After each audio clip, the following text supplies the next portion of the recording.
Une île perdue dans l'océan Pacifique. Un endroit où le temps semble s'être arrêté. L'un des derniers grands sanctuaires marins accueille un mystérieux défilé de requins-baleines.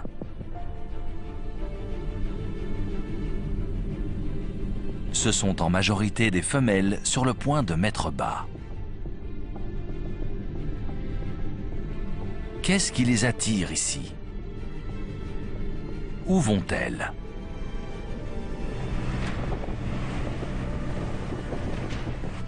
Une équipe de chercheurs part à la rencontre de ces colosses des mers. Ils vont suivre leur périple autour de la planète.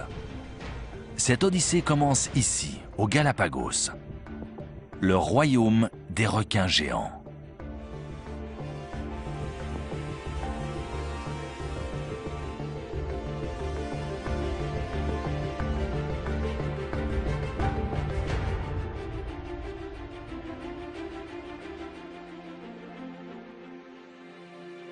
Au nord de l'archipel des Galapagos, les vestiges d'un volcan émergent de la mer.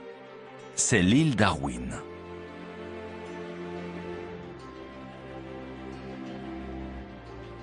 À sa pointe sud se dresse une magnifique arche naturelle.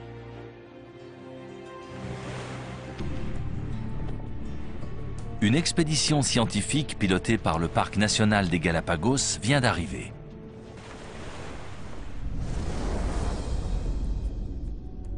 Sous la surface, un voyageur fait également son apparition. C'est un requin-baleine, la plus grande espèce de poisson au monde. Il fait partie d'un long cortège de requins géants qui passe au large de l'île Darwin.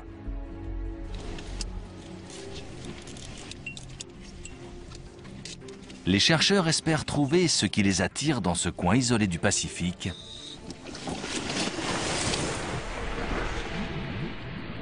Et où ils vont? Les plongeurs attendent sur le récif.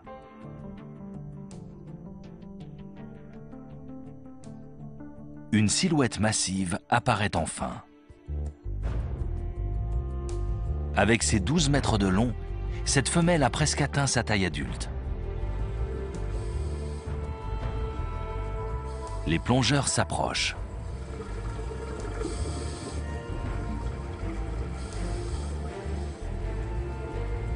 Grâce à un harpon, ils accrochent une balise GPS dans la peau épaisse de son dos.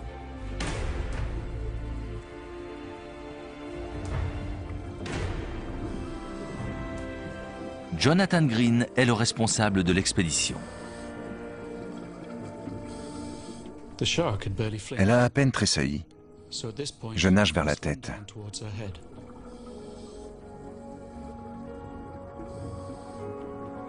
Une fois devant elle, je me tourne et je me laisse porter par le courant pour l'admirer dans toute sa longueur. Je prends peu à peu la mesure de sa taille gigantesque.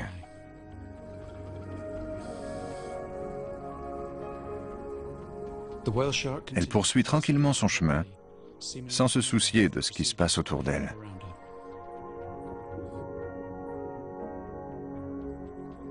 À chaque fois qu'elle s'approchera de la surface, la balise transmettra sa position via satellite. Cette femelle a été baptisée Ranger. Elle fait désormais partie de l'une des études les plus ambitieuses jamais réalisées sur les migrations des animaux marins.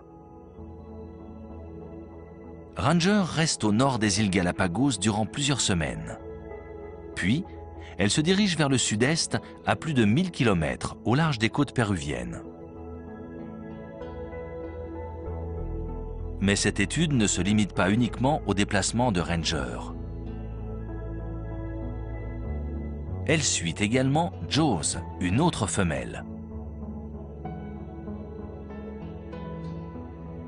Jaws prend la direction du nord-ouest, vers les fonds accidentés de la dorsale des Galapagos. Elle semble gagner la haute mer. Mais soudain, elle fait demi-tour pour revenir vers les Galapagos.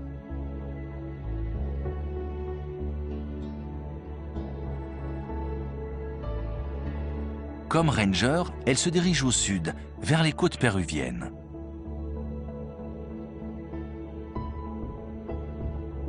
Il y a aussi Kimberly, une jeune femelle de 5 mètres de long. Elle est arrivée à l'île Darwin en compagnie de Jaws et l'a suivie vers l'ouest. Mais elle a ensuite quitté sa congénère pour virer au sud, à destination de la dorsale Est-Pacifique, une autre zone sous-marine accidentée. Kimberly avance en zigzagant, probablement au gré des zones d'alimentation. À environ 3500 km de l'île Darwin, sa balise s'est détachée.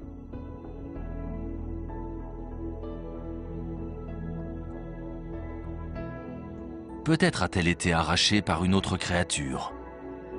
Elle a aussi pu la retirer elle-même en se frottant sur des rochers, à moins qu'elle n'ait été capturée par des pêcheurs qui se sont débarrassés du traceur. Où se dirigent les requins-baleines? Suivent-ils des itinéraires familiers? Sont-ils guidés par la température des courants marins ou les ressources en nourriture? Ces questions interpellent Jonathan Green. Ce naturaliste et photographe travaille aux Galapagos depuis plus de 20 ans. Ce qui me retient ici remonte à mon enfance. J'étais passionné par les dinosaures. Ici, je vis dans le monde de Jurassic Park. Cette espèce a entre 60 et 70 millions d'années. Il existe des requins depuis peut-être 300 millions d'années. Ils appartiennent à l'ère des dinosaures.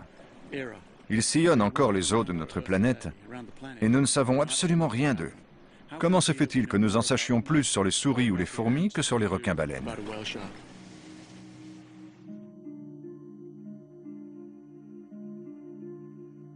Le requin-baleine appartient à la classe des poissons cartilagineux et à la sous-classe des élasmobranches, tout comme d'autres requins et les raies.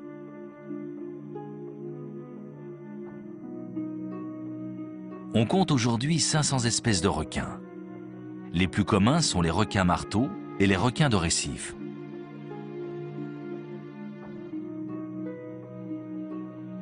Le requin-baleine fait partie du petit groupe des orectolobiformes. La disposition de leurs nageoires est différente et leur peau fait un pli près des narines, juste au-dessus de la bouche.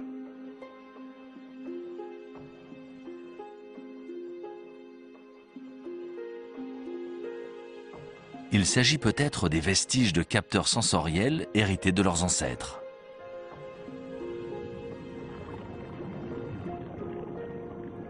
Un requin-baleine adulte peut atteindre 18 mètres de long et peser 30 tonnes. Sa durée de vie est d'environ 70 ans. Ce géant sillonne les océans en se nourrissant de plancton, de krill et de petits poissons. Jonathan a initié une vaste campagne d'études de cette espèce.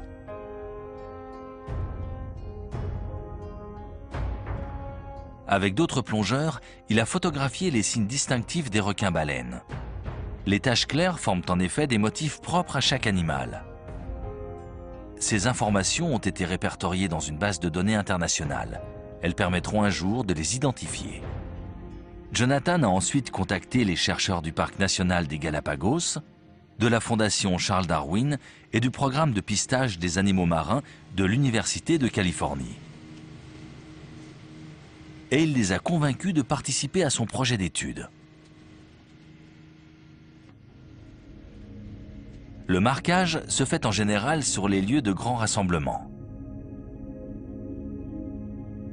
La mer de Cortés, située au large des côtes du Mexique, est l'endroit idéal pour cette opération. Des milliards de crustacés minuscules, appelés copépodes, éclosent en même temps. Des dizaines de requins-baleines viennent s'en régaler.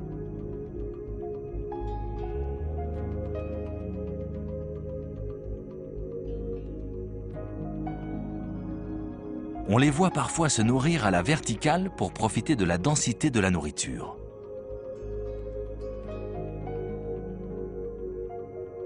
Mais leur arrivée est une aubaine pour certains petits poissons.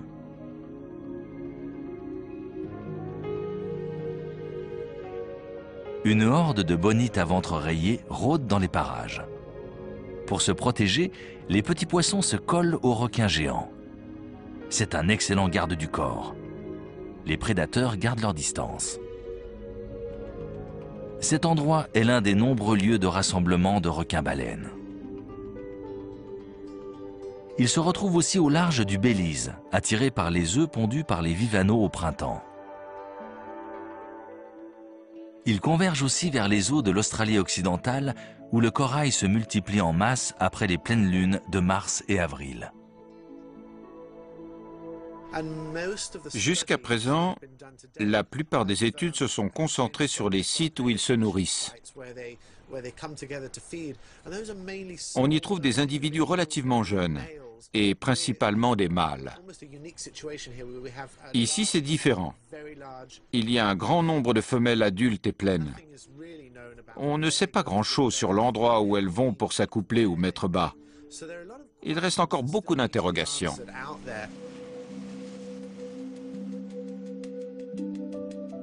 Ces réponses seraient pourtant décisives pour la protection de ces créatures.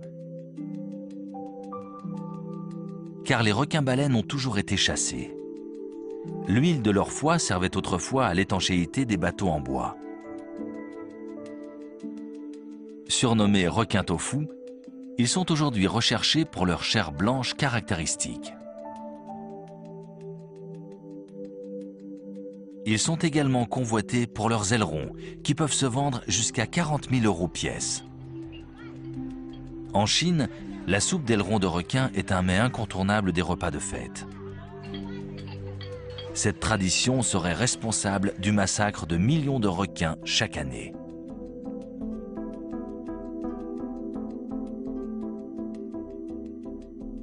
Les ailerons de requin-baleine sont particulièrement appréciés, davantage pour leur taille impressionnante que pour leur saveur. Les boutiques et restaurants s'en servent pour attirer les clients dans leur établissement. Le requin-baleine est désormais une espèce protégée par la Convention sur les animaux migrateurs. Les mesures de sauvegarde de l'espèce sont actuellement renforcées, surtout dans les pays où les touristes paient cher pour nager aux côtés de ces géants.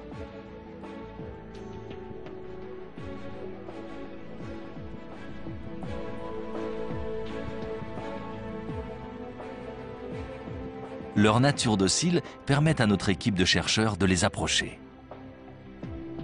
Ils prélèvent des échantillons d'ADN et insèrent des balises GPS sous leur peau.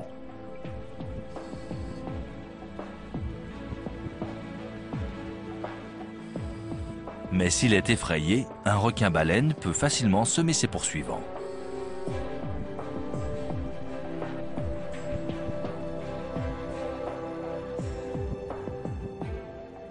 Les adultes sont puissants et potentiellement dangereux.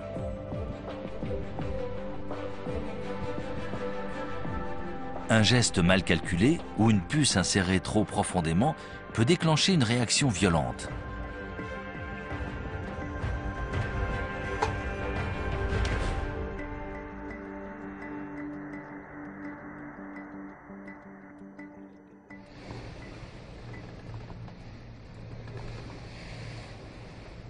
Lors de la première expédition, Jonathan Green et son équipe ont marqué 14 animaux.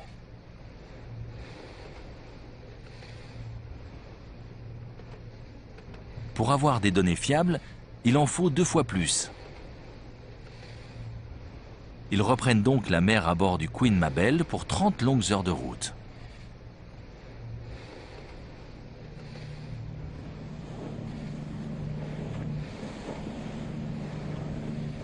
Nous sommes en pleine saison froide.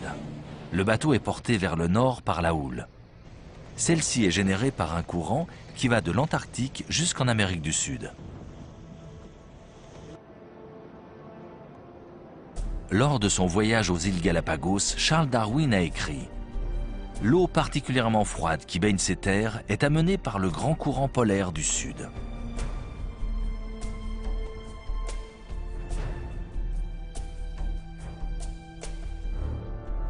Des milliers de baleines empruntent ce corridor vers le nord après s'être nourries tout l'été au large de l'Antarctique.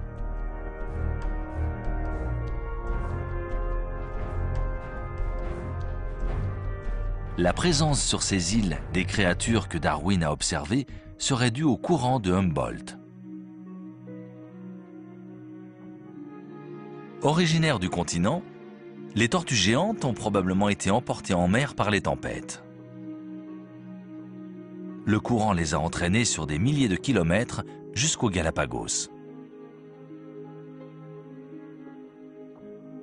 Peu à peu, elles se sont dispersées dans ce chapelet d'îles qui sont comme autant d'univers distincts. Au fil des générations, elles ont évolué pour s'adapter à leur environnement. Leur carapace est ainsi différente d'une île à l'autre.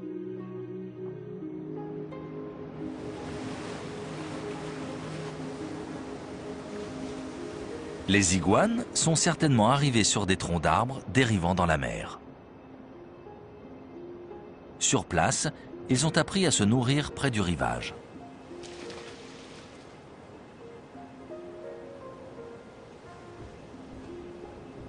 Mais c'est dans l'eau que le courant de Humboldt a eu le plus d'impact. Des champs de plancton fleurissent dans son sillage, comme le montrent les mesures de chlorophylle. Son action se combine avec les vents d'Est et pousse les eaux riches en nutriments vers la côte sud-américaine. La région est l'une des zones de pêche les plus productives au monde. Près du plateau des Galapagos, le courant de Humboldt converge avec deux autres courants. Les eaux froides de celui de Cromwell, venu du Pacifique, et les eaux plus chaudes originaires de l'équateur. Cette convergence génère une explosion de vie.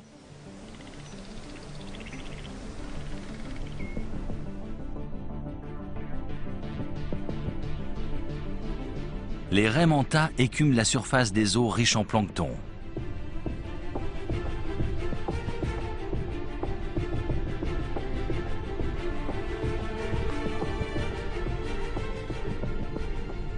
Sardines, anchois, maquereaux et autres petits poissons foisonnent.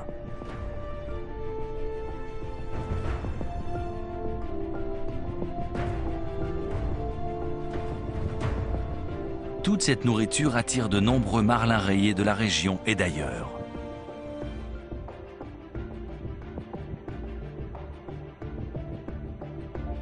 Ils jaillissent des profondeurs lorsqu'un banc de petits poissons passe à leur portée.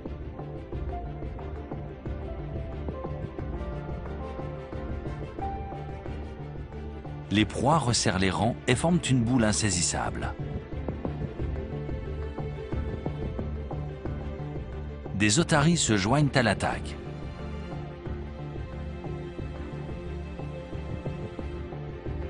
Les poissons leur échappent en tourbillonnant d'un même mouvement.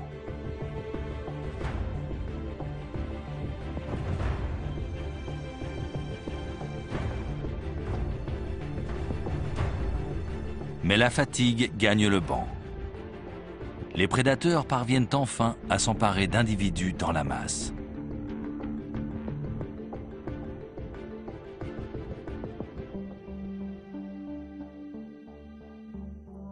C'est dans ces eaux fertiles que défilent les requins-baleines. Portés par le courant froid, ils se dirigent vers l'île Darwin.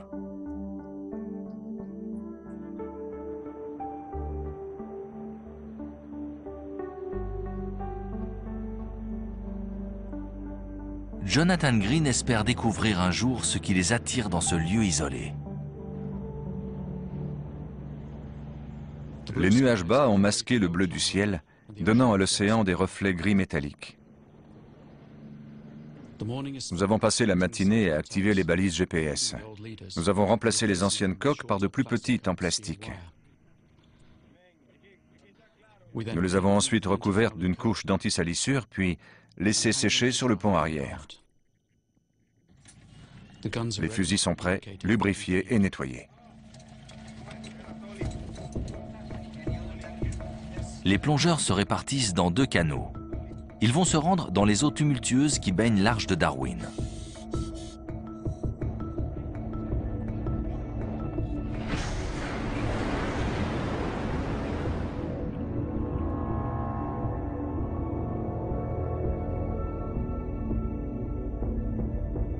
Leur stratégie est simple, attendre dans les récifs. Si aucun requin-baleine ne passe, ils se laisseront porter par le courant à leur recherche.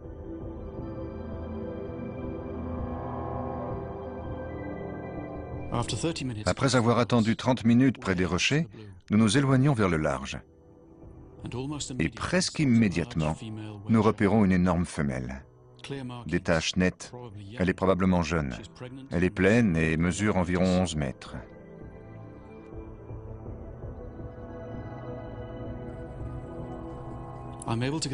Je me rapproche et lui envoie une flèche à travers sa nageoire dorsale.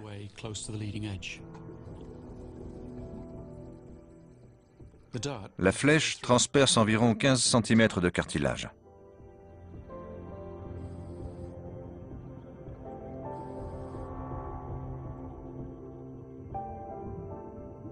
La scène qui va suivre ne fait que renforcer le mystère qui entoure ces créatures.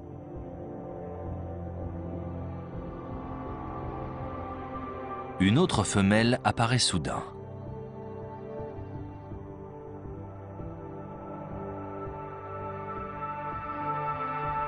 Elle s'approche de la première et lui donne un coup de museau.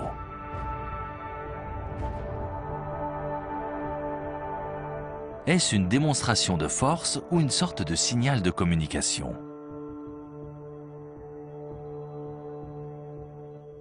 Ensuite, leurs chemins se séparent.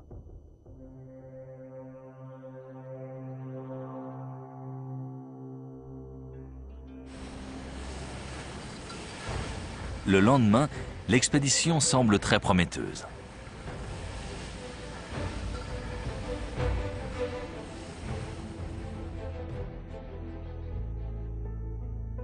Nous plongeons en surface avant le déjeuner.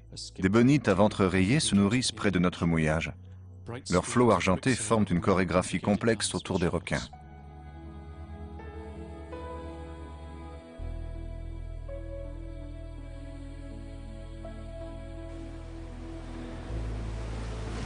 En fin d'après-midi, nous photographions le coucher du soleil sur l'arche de Darwin.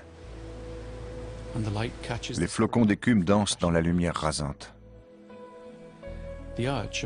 L'arche capte les derniers rayons du soleil comme une loupe. Elle les concentre en un seul point de lumière blanc et or. Vision extraordinaire, comme l'expérience que nous vivons.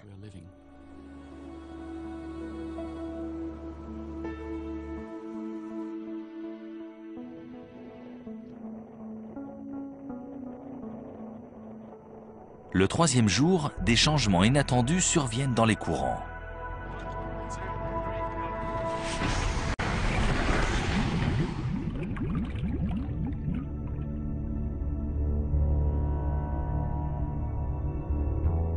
Le flux qui se dirigeait vers le nord va maintenant vers le sud.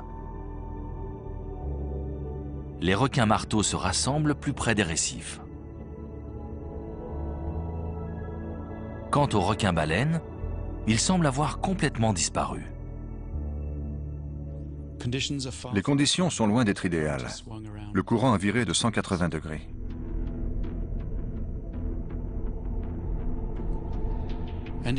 La plongée prend fin précipitamment. Nous regagnons le canot escortés d'une légion de bonites. Le lendemain, Jonathan veut s'assurer que les balises sont bien arrimées. Vous avez de nouvelles données? Il appelle Alex Hearn, qui enregistre les signaux GPS à l'Université de Californie à Davis. Les conditions ne sont pas très bonnes. On a un courant vers le sud. On a posé 2 balises, mais on voudrait savoir si elles sont toujours en place. Tu as des données qui indiquent ce que font les requins? Tu en as? 1,07. Ok, fantastique. L'un des individus marqués a fait surface à 40 km au nord-ouest de l'île Darwin. Il suit le même chemin que Jaws et Kimberly. Les requins suivent-ils la nourriture portée par le courant de Humboldt ou ont-ils d'autres impératifs? Observons leur comportement sous l'arche de Darwin. En frappant l'île, les courants profonds charrient un flux de nutriments vers la surface. Ce qui crée sous l'arche ce qu'un biologiste a appelé un grand mur de bouche.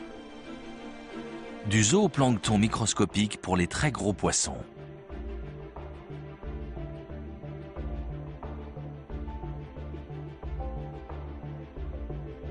Parmi eux, des prédateurs comme les requins et les bonites.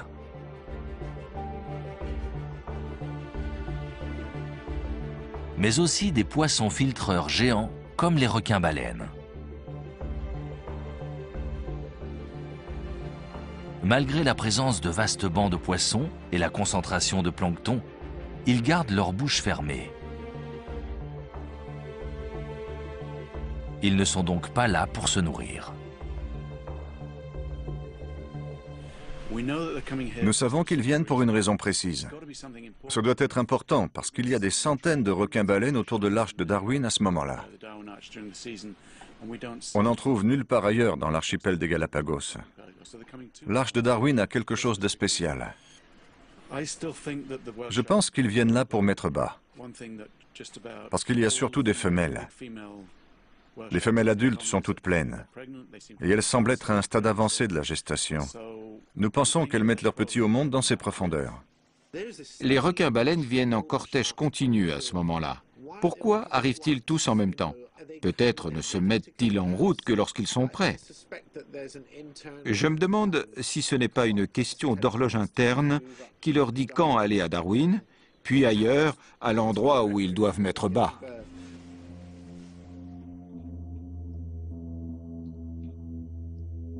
Ces femelles accouchent peut-être dans les profondes dépressions qui entourent l'île Darwin, ou dans la dorsale des Galapagos plus au nord.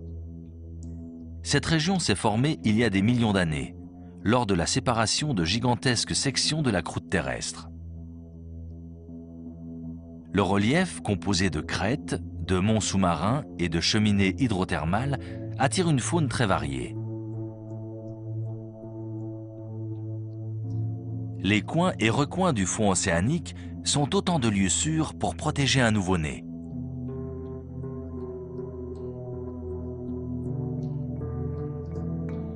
L'endroit et le lieu où les femelles mettent bas restent pour l'instant un mystère.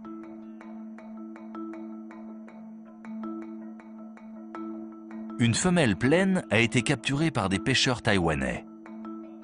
Les chercheurs l'ont disséquée et ont découvert dans son ventre 300 petits, à tous les stades de la gestation. De minuscules embryons et des jeunes prêts à naître. Mais ce n'est pas tout.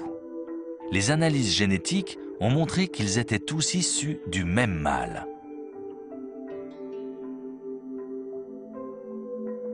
La femelle a donc maximisé son accouplement.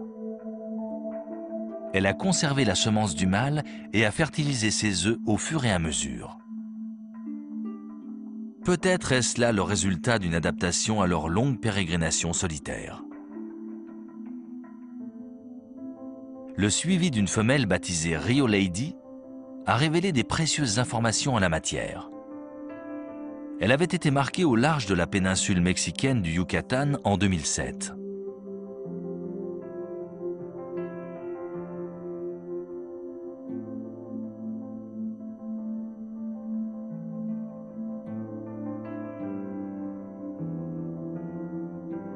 Elle s'est dirigée vers les côtes de Cuba avant de bifurquer au sud vers les Caraïbes.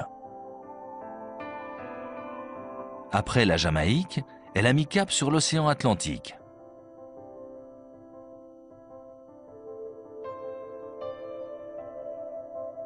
Vers le milieu de l'Atlantique, Rio Lady a traversé l'équateur.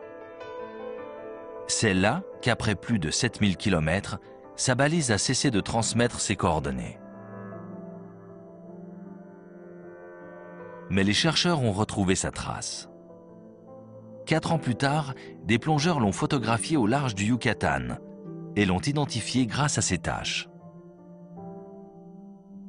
Elle participait au plus vaste rassemblement de requins-baleines connus. Chaque année, plusieurs centaines de ces géants viennent se nourrir dans les eaux mexicaines saturées d'œufs de thon. Les déplacements de Rio Lady ont clairement prouvé que les requins-baleines suivent des itinéraires précis.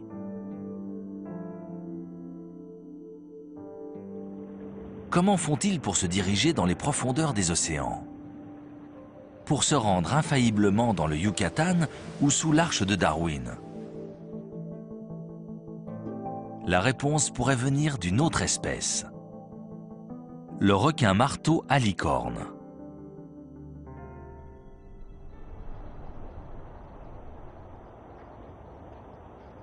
Depuis 10 ans, Alex Hearn étudie les déplacements des requins-marteaux et d'autres requins dans la région.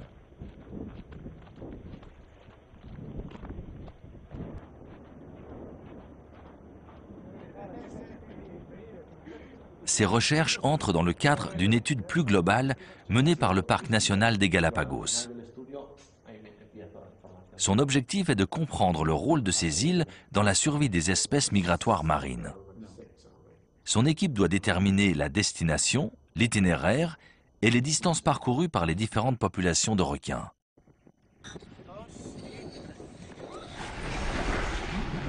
Une série de stations d'écoute ont été mises en place dans l'archipel. Situées en eau peu profonde, elles enregistrent les signaux émis par les balises GPS des requins.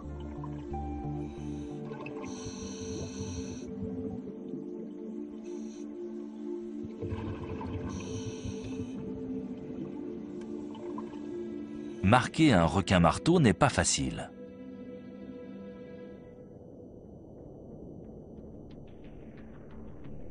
Le bruit des bouteilles d'oxygène les effraie.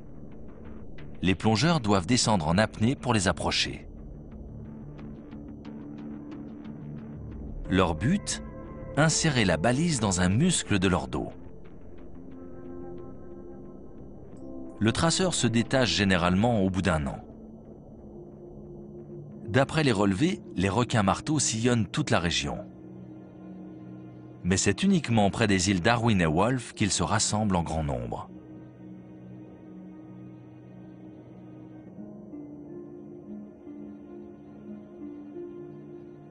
Les plongeurs viennent du monde entier dans ces 2 îles pour les admirer.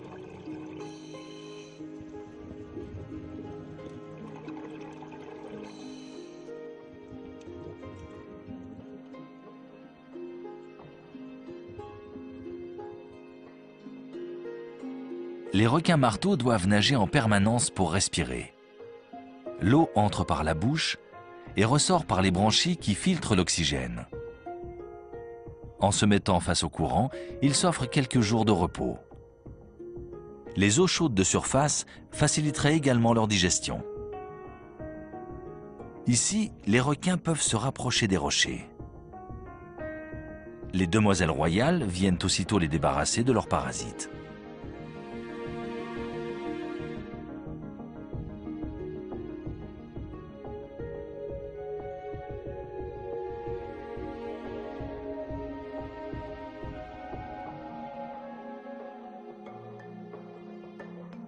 De son côté, une tortue de mer attire un banc de Trachinotus. Ils viennent se frotter à ses écailles rugueuses.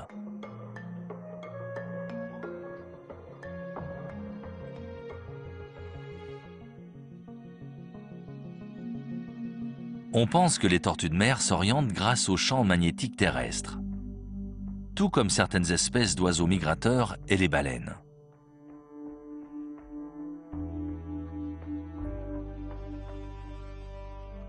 Les requins possèdent peut-être leur propre sens de navigation. Ce talent spécifique pourrait expliquer leur longévité exceptionnelle dans le règne animal. Le museau des requins est parsemé d'organes sensitifs spéciaux. Ils détectent les impulsions électriques émises par les battements de cœur ou les muscles de leur proie.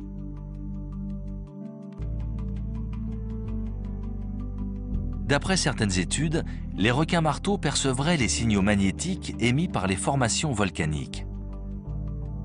Ces signaux les guideraient tout droit sur des îles comme Darwin ou d'autres reliefs sous-marins à travers le monde.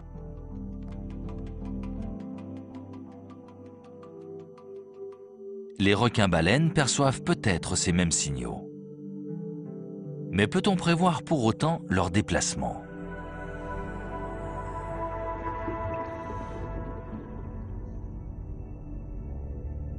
Cinquième jour. Les plongeurs se dispersent dans les rochers pour augmenter les chances de repérer un requin-baleine. Après 40 minutes de plongée, un requin-baleine apparaît enfin.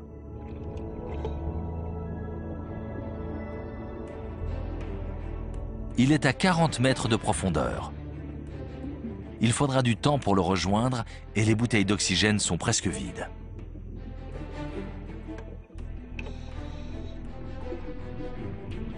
N'ayant repéré aucun autre spécimen, Jonathan décide de prendre le risque. Je l'ai vu en contrebas, à quelques coups de palme. Je fonce sans trop réfléchir. Sa nageoire dorsale est pliée, mais je tente ma chance. La balise rebondit sur la peau très dense. Jonathan fait signe à un autre plongeur de prendre le relais. Mais il est trop tard. Le requin s'éloigne dans les profondeurs. Les plongeurs doivent remonter à la surface, mais avant, ils doivent expirer l'excès de diazote accumulé dans leur corps. Sinon, ils peuvent contracter une narcose plus connue sous le nom d'ivresse des profondeurs. Sixième jour. Aucun requin-baleine en vue.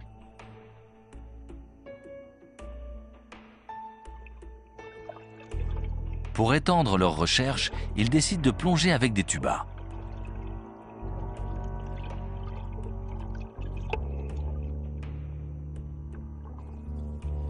Trois plongées ont été ponctuées de sorties en tuba. Sans succès.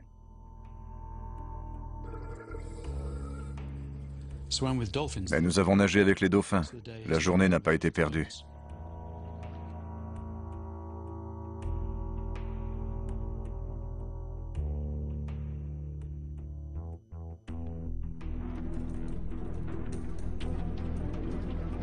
Les prises de vue en accéléré de la journée ne montrent aucun requin-baleine.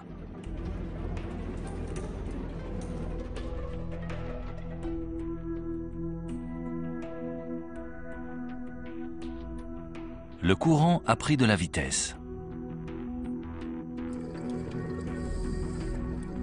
Les plongeurs ont du mal à s'accrocher au récif.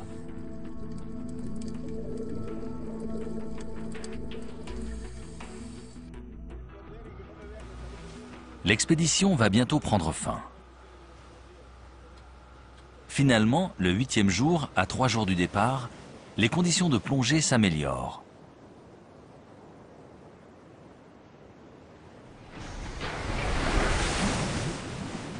Le courant vers le sud a ralenti. Dans l'eau, nous sentons la différence. Des requins s'approchent des rochers, filant avec grâce dans l'eau.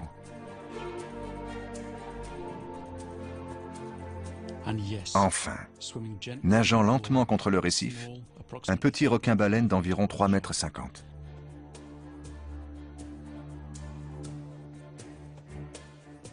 Cet individu est trop petit pour être marqué, mais il pourrait annoncer le retour de ses congénères.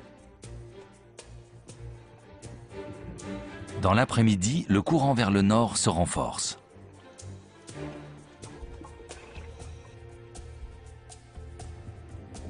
Eduardo Espinosa, chercheur et plongeur du parc national des Galapagos, s'élance. Le requin s'éloigne rapidement. Eduardo accélère.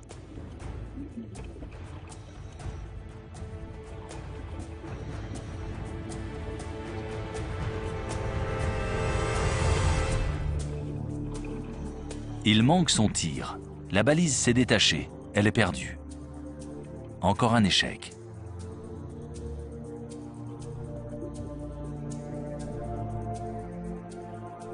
Les requins sont de retour, mais les câbles qui maintiennent les balises ne cessent de casser. À bord, un membre de l'équipage suggère d'utiliser un nœud marin pour attacher les balises à leurs câbles métalliques.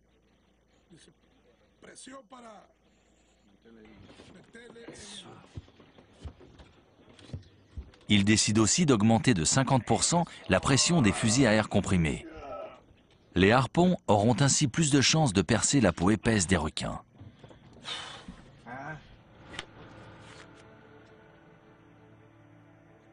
Neuvième jour. Dans son journal, Jonathan note que ces 2 derniers jours vont être décisifs.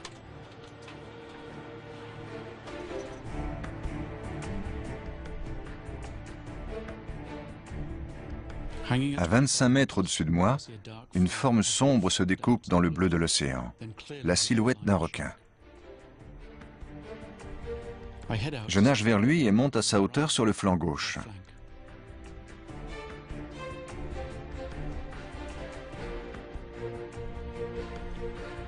Ce sera plus facile à droite, alors je change de côté et m'avance un peu. Le tir touche l'avant de la nageoire dorsale à droite.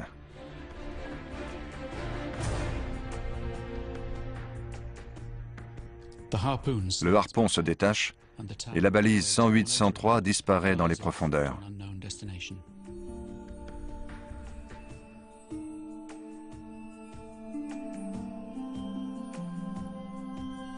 Mais cette fois, Jonathan a suffisamment d'air pour rester sur place.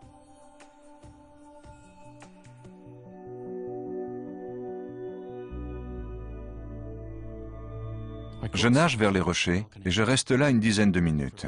Les requins marteaux défilent au-dessus de ma tête. Leurs reflets bronze et argent se détachent sur la surface comme des corps célestes flottant dans un espace aquatique. Aucun mot ne saurait traduire tant de beauté. J'aimerais troquer mon fusil pour un appareil photo. Ces images resteront à jamais gravées dans mon esprit.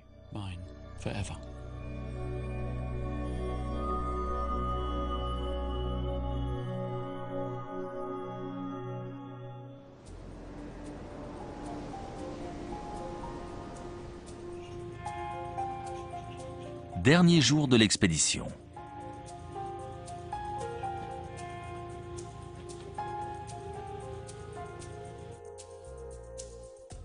Eduardo Espinosa marque une femelle qui sera ensuite baptisée Margarita.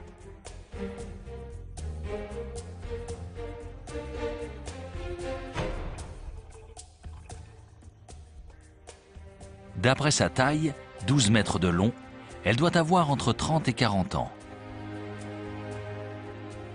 À en juger par les cicatrices de morsures ou d'hélices sur son abdomen, elle a subi bien des épreuves.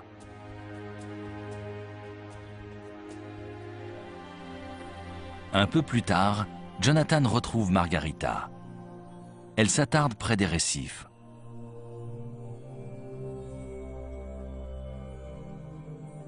C'est l'occasion de l'observer de plus près.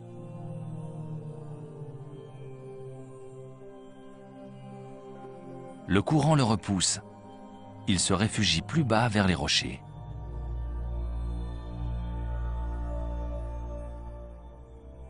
Elle bouge à peine dans le courant. Je prends appui sur les rochers pour avancer. Puis je me laisse flotter sous son corps gigantesque, à l'affût d'un signe d'accouchement imminent. Je ne remarque rien de spécial, mais ce n'est pas mon domaine d'expertise.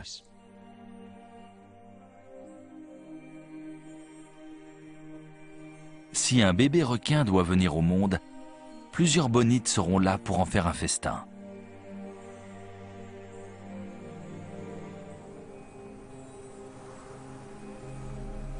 La saison froide s'achève.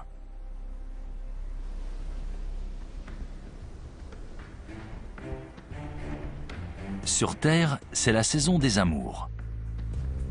Une frénésie s'empare des iguanes marins. Les grands mâles couvent leur harem et surveillent de près leurs rivaux.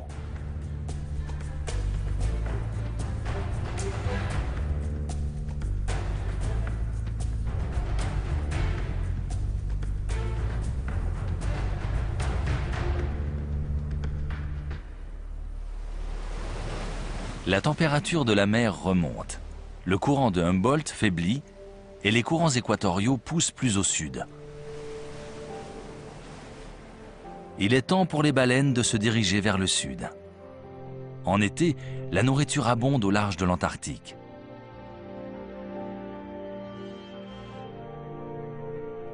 Les eaux sont moins poissonneuses. Les grands prédateurs, comme les bonites et les thons, quittent les lieux. Les requins et les requins-baleines font de même.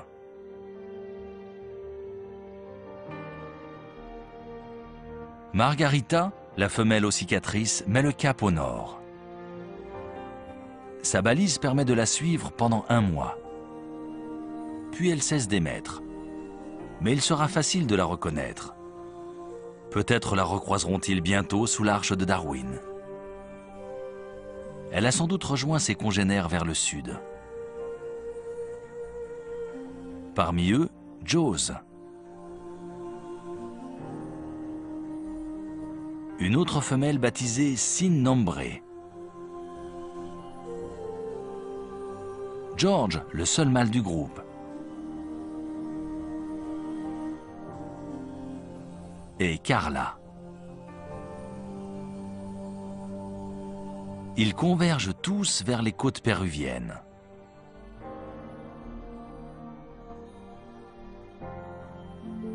Selon les mesures de chlorophylle, ces eaux sont extrêmement fertiles. Des courants profonds riches en nutriments remontent à la surface. La vie marine prolifère toute l'année. C'est peut-être ici que les femelles viennent s'accoupler. Elles trouvent sur place suffisamment de nourriture pour retourner ensuite vers les Galapagos et au-delà.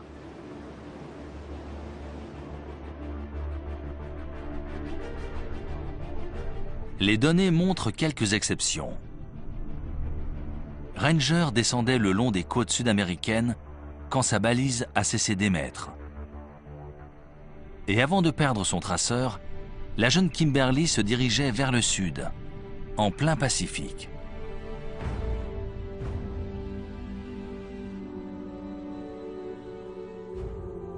Le défilé des requins-baleines aux Galapagos garde tout son mystère. Ces géants sillonnent les océans depuis des dizaines de millions d'années.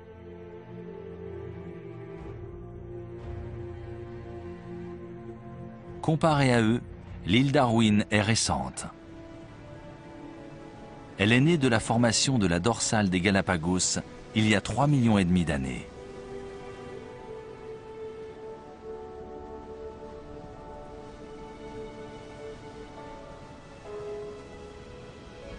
Au fil du temps, nous en apprenons davantage sur ces créatures venues du fond des âges. Cette étude n'est qu'un premier pas. Bientôt, nous percerons peut-être le secret du royaume des requins géants.